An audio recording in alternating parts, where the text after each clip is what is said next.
ഞാൻ praise Lord ഇന്ന് doctor Raju K baby എന്ന് പറയുന്നതാണ്. ഞാൻ ഇന്ന് കൺസൾട്ടൻ്റായിട്ട് വർക്ക് ചെയ്യുന്നു, പല സ്ഥലങ്ങളിൽ വർക്ക് ചെയ്യുന്നു. അതുകൂടാതെ കൊട്ടാരക്കരയ്ക്കടുത്ത് കോടതിക്കടുത്ത് പ്രയർ ക്ലിനിക്കിൽ, സ്വന്തം ക്ലിനിക്കിൽ പ്രാക്ടീസ് ചെയ്യുന്നു. ഒരു ജനറൽ പ്രാക്ടീഷണറായിട്ടും സർജനായിട്ടും ഒക്കെയും പ്രാക്ടീസ് ചെയ്യുന്നുണ്ട്. ഇന്ന് അനേകം ആൾക്കാർ നേരിടുന്ന ഒരു പ്രശ്നമാണ് ഡയബറ്റീസ് എന്ന് പറയുന്ന ഒരു പ്രശ്നം. എന്നാൽ ഇതേക്കുറിച്ച് അനേക വീഡിയോകളൊക്കെ ഇറങ്ങുകയും, എന്നാൽ ആ ഇറങ്ങിയ വീഡിയോകളൊക്കെ പലരും കാണുകയും ചെയ്തിട്ടും ഇന്നും മനുഷ്യർക്ക് രോഗികൾക്ക് ഒരുപാട് സംശയമുള്ളതായിട്ട് മനസ്സിലാക്കുന്നു. എന്നാൽ ഈ സംശയത്തിന് ഒരല്പമെങ്കിലും ശമനം വരട്ടെ എന്നുള്ള ചിന്തയിലാണ് ഞാൻ ഈ ഡയബറ്റീസിനെ കുറിച്ചുള്ള ഇടുന്നത്. ഇന്ന് ഡയബറ്റീസ് വളരെ കാണപ്പെടുന്നതായിട്ടുള്ള അസുഖമാണ്. ഈ ലോകരാഷ്ട്രങ്ങളെ നമ്മൾ നോക്കുമ്പോൾ ചൈനയാണ് നമ്പർ 1 പ്ലേസ് അലങ്കരിക്കുന്നത്. ഏറ്റവും കൂടുതൽ ഡയബറ്റീസ് ഉള്ള ചൈനയാണ്. എന്നാൽ അതിനുശേഷം 2ാമതോ 3ാമതോ റാങ്കാണ് ഇന്ത്യക്ക് വരുന്നത്. അങ്ങനെ ഇന്ത്യയിൽ തന്നെ നമ്മൾ നോക്കുന്നതായിട്ടുള്ള സമയത്ത് ഡയബറ്റീസിൻ്റെ തലസ്ഥാനം എന്ന് പറയാനായിട്ട് നമുക്ക് 2 സ്റ്റേറ്റുകളുണ്ട്. കേരളമുണ്ട്, അതുപോലെ ഗോവയുണ്ട്. ഇന്ന് ഇന്ത്യയിൽ ഏതാണ്ട് 11% ആൾക്കാർക്ക് ഡയബറ്റീസ് ഉള്ളതായിട്ട് കണക്കാക്കപ്പെടുന്നു.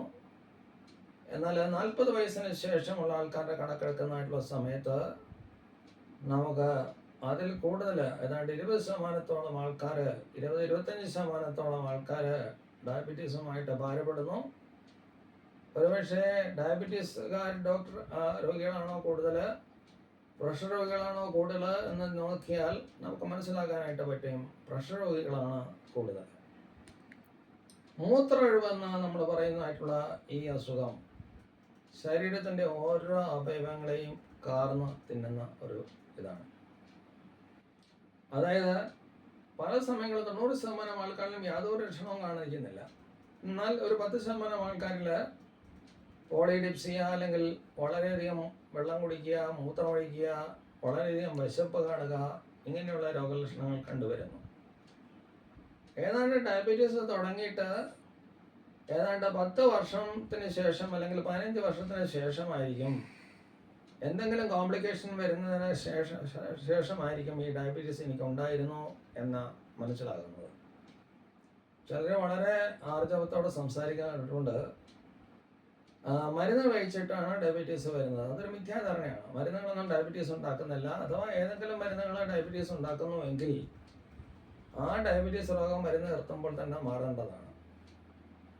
അതുപോലെ പ്രഗ്നൻസി ഡയബറ്റീസ് എന്ന് വെച്ചാൽ ഗർഭിണിയായിരിക്കുന്ന സമയത്ത് ചിലർ ഇതേക്കുറിച്ച് ഡയബറ്റീസ് ആയിരിക്കും. എന്നാൽ അവരൊക്കെ ഡയബറ്റിക് ടെൻഡൻസി ഉള്ള ആൾക്കാരാണ്.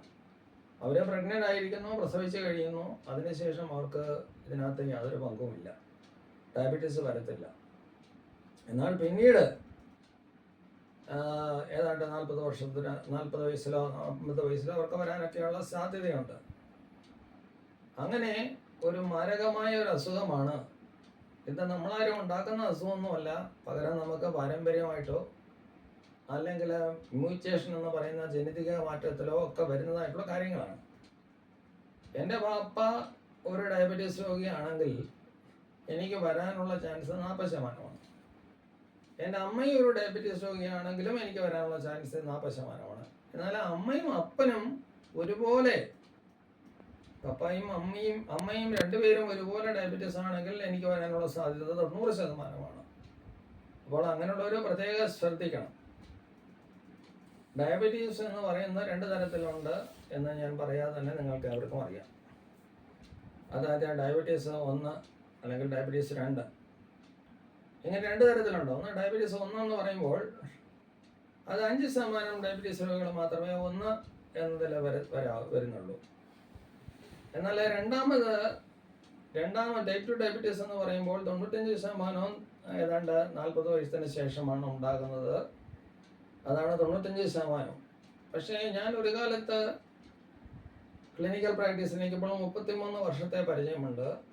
1990 മുതൽ ഇങ്ങോട്ട് നോക്കുമ്പോൾ ഏതാണ്ട് 33 വർഷത്തെ ഈ ചികിത്സയിൽ പരിചയമുണ്ട്. എങ്കിലും നമ്മൾ നോക്കുന്നതായിട്ടുള്ള ഒരു സമയത്ത് പണ്ടൊക്കെ ആൾക്കാർക്ക് വളരെ കുറവായിരുന്നു. 40 വയസ്സിന് ശേഷമാണ് ഇത് കണ്ടുവരുന്നത്. പക്ഷേ ഇപ്പോൾ അങ്ങനെയല്ല. ഒരു 23, 24, 25 വയസ്സുകളിലൊക്കെ ഡയബറ്റീസ് ഇന്ന് അസാധാരണമായിട്ട്, എന്നാൽ തീരെ അസാധാരണമല്ലാതെയും നമ്മൾ കണ്ടുവരുന്നു. അത് ടൈപ്പ് 1 ഡയബറ്റീസ് ആണോ എന്ന് ചോദിക്കും. അല്ല, ടൈപ്പ് ഡയബറ്റീസ് ഒന്നുമല്ല, ഇത് ടൈപ്പ് 2 ഡയബറ്റീസ് തന്നെയാണ്. എന്നാൽ പലരും അത് ശ്രദ്ധയില്ലാതെ അവരുടെ ടാർഗറ്റ് ഓർഗനുകളെ ബാധിക്കുമ്പോൾ മാത്രമാണ്, അയ്യോ എനിക്കിങ്ങനെ ഒരു അസുഖമുണ്ടായിരുന്നല്ലോ, ഞാൻ നേരത്തെ അറിഞ്ഞിട്ടും ഡോക്ടറിനെ ഉപദേശിച്ചിട്ടും എനിക്ക് നേരെ മരുന്ന് കഴിച്ച് ഈ അസുഖം മാറ്റാനായിട്ട് കഴിഞ്ഞിരുന്നല്ലോ, അതുകൊണ്ട് എൻ്റെ ടാർഗറ്റ് ഓർഗൻസ് ആയിട്ടുള്ള കിഡ്നി, ഹാർട്ട്, അതുപോലെ ഇങ്ങനെയുള്ള കിഡ്നി, ഹാർട്ട്, കണ്ണ്, ഇങ്ങനെയുള്ള ഓർഗൻസൊക്കെ ഓരോന്ന് നശിച്ചുകൊണ്ടിരിക്കുന്ന നമ്മൾ മാത്രമാണ് ഇതൊക്കെ ശ്രദ്ധയിൽപ്പെട്ടുകൊണ്ടിരിക്കുന്നത്. ഞാനിവിടെ വരുന്ന എൻ്റെ രോഗികളോട് വളരെ കേട് പറയാറുണ്ട്. നിങ്ങളൊന്ന് ഉപേക്ഷിച്ചാലും നിങ്ങൾ ഡയബറ്റീസ് എന്ന് പറയുന്ന രോഗത്തിനുള്ള ഈ മരുന്നുകൾ നിങ്ങൾ ഉപേക്ഷിക്കരുത്. ഒരുപക്ഷെ നിങ്ങൾ ഒരു ദിവസം ഫാസ്റ്റ് ചെയ്യുകയാണ്, അല്ലെങ്കിൽ ഒരു ദിവസം നിങ്ങൾക്ക് ഛർദ്ദൽ അസുഖം വരികയാണ്, ആ സമയത്ത് മാത്രമേ നിങ്ങളത് ഉപേക്ഷിക്കാവൂ. അപ്പോൾ മറ്റു പലരുടെയും സംശയം ഇതാണ്. ചില ആൾക്കാർ പറയും ഇത് കിഡ്നിയെ ബാധിക്കുന്നതായിട്ടുള്ള മരുന്നുകളാണ്. അതൊക്കെ വെറുതെ ചില തട്ടിപ്പ് വീരന്മാർ പറഞ്ഞുണ്ടാക്കുന്നതാണ്. ഇത് കിഡ്നിയെ ബാധിക്കത്തില്ല. പകരം നിങ്ങളുടെ കിഡ്നിയെ ബാധിക്കുന്നതായിട്ടുള്ള ഈ അസുഖത്തെ ഒരു വരുത്തിയിൽ വരെ കൊണ്ടുവരാനായിട്ട് കഴിയുന്ന ഒരു ട്രീറ്റ്മെൻറ്റാണ് ഈ മരുന്നുകൾ കൊണ്ട് ഒരു ട്രീറ്റ്മെൻറ്റ്. മരുന്നുകൾ എടുത്തെന്ന് വിചാരിച്ച് യാതൊരു അസുഖം ഉണ്ടാകത്തില്ല. പക്ഷേ വളരെ ചുരുക്കം ആൾക്കാരില്ല, വളരെ ചുരുക്കം പറഞ്ഞാൽ 1 മില്യണിൽ ഒരാൾക്ക് എന്തെങ്കിലും വന്നു കഴിഞ്ഞാൽ നമ്മൾ മരുന്ന് കഴിക്കാതിരിക്കരുത്. റോഡിൽ കൂടി 1 ലക്ഷം ആൾക്കാർ പോയി ഒരാൾ വണ്ടി തട്ടിയെന്ന് വിചാരിച്ച് നമ്മളാരും ഒരിക്കലും നമ്മുടെ ലക്ഷ്യസ്ഥാനത്ത് നിന്ന് പിന്മാറുവാനായിട്ട് നമ്മൾ കാറിൽ നിന്ന് ഇറങ്ങി കാൽനടയായിട്ട് യാത്ര ചെയ്യുന്നില്ല. അപ്പോൾ ജീവിതത്തിൽ ഒഴിച്ചുകൂടാനാവാത്ത ചില കാര്യങ്ങൾ ഈ ഡയബറ്റീസ് എടുക്കണം. ഞാൻ നേരത്തെ തന്നെ പറഞ്ഞല്ലോ, ഏതാണ്ട് 23 വയസ്സ് മുതലേ ഈ ടൈപ്പ് 2 ഡയബറ്റീസ് കണ്ടുവരുന്നതാണ്. ഇത് ഒന്ന് ജനിതക മാറ്റം കൊണ്ട് സംഭവിക്കുന്നതാണ്, ഒന്ന് പാരമ്പര്യം കൊണ്ട് സംഭവിക്കുന്നതാണ്, ഒന്ന് മറ്റ് നമ്മുടെ ഇന്നത്തെ ഡയറ്ററി ഹാബിറ്റ്സ്. ഇന്ന് എവിടെ ചെന്ന് കഴിഞ്ഞാലും ബർഗർ ഫുഡ്സ്, അതുപോലെ ഫാറ്റ് റിച്ച് ഡയറ്റ്സ്, ഇങ്ങനെയൊക്കെയുള്ള അതാണ് ഫ്രീലി അവൈലബിൾ ആയിട്ടുള്ളത്. മാത്രമല്ല നമ്മുടെ ജീവിതത്തിലെ എല്ലാ കാര്യങ്ങളും സെഡൻഡറിയാണ്. ഒരു കാലത്ത് കുടവേറന്മാരെ കാണത്തില്ലായിരുന്നു. പക്ഷേ ഇപ്പോൾ കുടവേറന്മാരും അതുപോലെ ശരിക്കും ആഹാരം കഴിച്ച് മുന്നോട്ട് കടന്നു പോകുന്നതായിട്ടുള്ള തൊഴിലാളികളെയും അതുപോലെ മുതലാളികളെയും കാണാറുണ്ട്. അതുകൊണ്ട് ഡയബറ്റീസ് ഇവരിൽ കണ്ടുവരുന്നു. എന്നാൽ നിങ്ങൾ തടി കുറച്ചതുകൊണ്ട് നിങ്ങൾ ഡയബറ്റീസ് മാറണമെന്നില്ല. പക്ഷെ അതൊരു പരിധിയിലാക്കാനായിട്ട് നിങ്ങളുടെ ഡയറ്റ്, എക്സസൈസ്, ഡ്രഗ്സ്, ഇതെല്ലാം നമുക്ക് കൊണ്ടുവരാനായിട്ട് പറ്റും. നമ്മളിതെല്ലാം മരുന്നിൻ്റെ പരിധിയിൽ, അല്ലെങ്കിൽ മരുന്നിൽ കൂടി സൗഖ്യമാക്കുന്ന ദൈവത്തിൻ്റെ പരിധിയിൽ നമ്മൾ കൊണ്ടുവന്നാൽ ഇത് നമ്മുടെ ടാർഗറ്റ് ഓർഗൻസ്, അല്ലെങ്കിൽ നമ്മളെ ദോഷകരമായി ഏറ്റവും കൂടുതൽ ബാധിക്കുന്നതായിട്ടുള്ള കിഡ്നി, ഹാർട്ട്, അതുപോലെ കിഡ്നി, ഹാർട്ട്, അതുപോലെ മറ്റൊരു ഐ, കണ്ണ്, ഇങ്ങനെയുള്ള ഓർഗങ്ങൾക്കുള്ള ഡാമേജ് നമുക്ക് ഒരിക്കലും മാറ്റാനായിട്ട് കഴിയും. അപ്പോൾ മറ്റൊരാളൊരു സംശയം ചോദിക്കും, എന്തുകൊണ്ടാണ് കണ്ണിനെ ബാധിക്കുന്നത്, അല്ലെങ്കിൽ കിഡ്നിയെ ബാധിക്കുന്നത്, ഹാർട്ടിനെ ബാധിക്കുന്നത്? ഈ വലിയ രക്തക്കുഴലുകൾ അല്ലെങ്കിൽ ചെറിയ രക്തക്കുഴലുകളുടെ എലാസ്റ്റിസിറ്റി ഇത് വളരെ കുറയ്ക്കും. അതുകൊണ്ട് റിജിഡ് ആകും. അപ്പോൾ ടാർഗറ്റ് ഓർഗൻസ് ആയിട്ടുള്ള കണ്ണ്, അതുപോലെ കിഡ്നി, അതുപോലെ ഹാർട്ടിലേക്കുള്ള ബ്ലഡ് സപ്ലൈ വളരെ കുറയുകയും ആ കുറച്ചിൽ നമ്മളെ വളരെ ബ്ലഡ് സപ്ലൈ കുറയുന്നത് കൊണ്ട് അവിടെ ഹെമറേജ് ഉണ്ടാകുകയും രക്തയോട്ടം കുറയുകയും ഒക്കെ ചെയ്യും. അപ്പോൾ ഈ തിമിരത്തിൻ്റെ വേറൊരു വലിയൊരു കാര്യമാണ് ഈ ഡയബറ്റീസ് എന്ന് പറയുന്നത്. അപ്പോൾ അതിൻ്റെ ചികിത്സ എന്ന് പറയുന്നത് വളരെ പ്രാധാന്യം അറിയിക്കുന്നതാണ്. ചികിത്സയെക്കാട്ടി കൂടുതൽ അതിൻ്റെ ഡയറ്റ്, എക്സസൈസ്, അതുപോലെ മറ്റ് കാര്യങ്ങളൊക്കെ നമ്മുടെ ജീവിതത്തിൽ ക്രമീകരിച്ചാൽ നമുക്ക് കുറേയേറെ മുന്നോട്ട് കടന്നു പോകാനായിട്ട് പറ്റും. അങ്ങനെ ഞാൻ ഡയബറ്റീസിൻ്റെ ചില മുഖങ്ങളെ കുറിച്ച് പറഞ്ഞു. പിന്നെ പിന്നെ ചിലർക്ക് ഒരു സംശയം തോന്നാറുണ്ട്, ഇത് പകരുന്ന ഒരു അസുഖമാണോ? ഇല്ല, ഡയബറ്റീസ് ഒരിക്കലും പകരുന്ന ഒരു അസുഖമല്ല. അത് പാരമ്പര്യമായിട്ട് കിട്ടുന്ന ഒരു അസുഖമാണ്. ആണോ? തുടങ്ങിക്കോ. അതുകൊണ്ട് അതുപോലെ ഈ കാലിലെ രക്തയോട്ടം, ഇതിനകത്ത് ഏറ്റവും വലിയൊരു പ്രാധാന്യം ഞാൻ പറയാനായിട്ട് വിട്ടുപോയത്, കാലിലെ രക്തയോട്ടമൊക്കെ വളരെ കുറയ്ക്കും. പ്രത്യേകിച്ച് സിർട്ട് വലിക്കുന്ന ഒരാളും കൂടെ ആണെങ്കിൽ ഏതെങ്കിലും ഒരു വ്രണം വന്നാൽ അത് കഴിയത്തുമില്ല. വെരിക്കോസുള്ള ഒരാളാണെങ്കിൽ ഈ അസുഖങ്ങളെല്ലാം കൂടെ കൂടി പിന്നെ ഒരിക്കലും കരിയാത്ത വ്രണങ്ങൾ, അങ്ങനെ ഒരുപാട് ആൾക്കാർ എന്നെ കാണാനും അവരുടേതായിട്ടുള്ള വളരെ സഹതാപരമായിട്ടുള്ള അവസ്ഥ കണ്ടപ്പോൾ എനിക്ക് വളരെ സങ്കടം തോന്നുകയും അങ്ങനെയാണ് ഈ യൂട്യൂബ് ചെയ്യാനായിട്ട് എന്നെ പ്രേരിപ്പിക്കുകയും ചെയ്തത്. ഇത് ഒരിക്കലും കരിയാത്ത വ്രണങ്ങളാകും. പിന്നെ പ്ലാസ്റ്റിക് സർജറി ചെയ്തോ അല്ലെങ്കിൽ വർഷങ്ങളെടുത്തോ ഒക്കെ ഉണങ്ങും. ആയുർവേദം ചെയ്താലും അത് മാസങ്ങളെടുക്കും. അതുകൊണ്ട് ഇങ്ങനെയുള്ള കാര്യങ്ങളൊക്കെ ചെയ്താൽ നമ്മൾ നേരത്തെ സൂക്ഷിച്ചാൽ ദുഃഖിക്കണ്ട എന്ന് പറയുന്നത് പോലെ, നേരത്തെ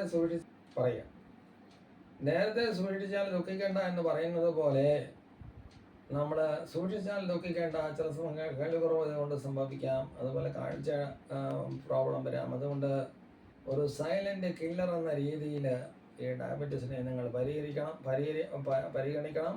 അത് മാത്രമല്ല, അത് 6 മാസത്തിൽ 40 വർഷത്തിന് ശേഷമുള്ള ആൾക്കാർ 6 മാസത്തിലൊരിക്കൽ, ഒരു വർഷത്തിലൊരിക്കലൊക്കെ ഇത് ടെസ്റ്റ് ചെയ്ത് ഈ ഡയബറ്റീസ് നിങ്ങൾക്കുണ്ടോ അതോ ഡയബറ്റീസ് ലെവലിൽ ഉണ്ടോ എന്നുള്ള കാര്യങ്ങൾ നിങ്ങൾ ഭാവിയിൽ വരാൻ പോകുന്ന വലിയ വിപത്തിൽ നിന്ന് രക്ഷപ്പെടുവാനായിട്ട് എൻ്റെ ഒരു ഉപദേശം മാത്രമാണ്. ഈ ഉപദേശം കേൾക്കുകയോ കൈകൊള്ളുകയോ ചെയ്യുക നിങ്ങളുടെ ഇഷ്ടമാണ്.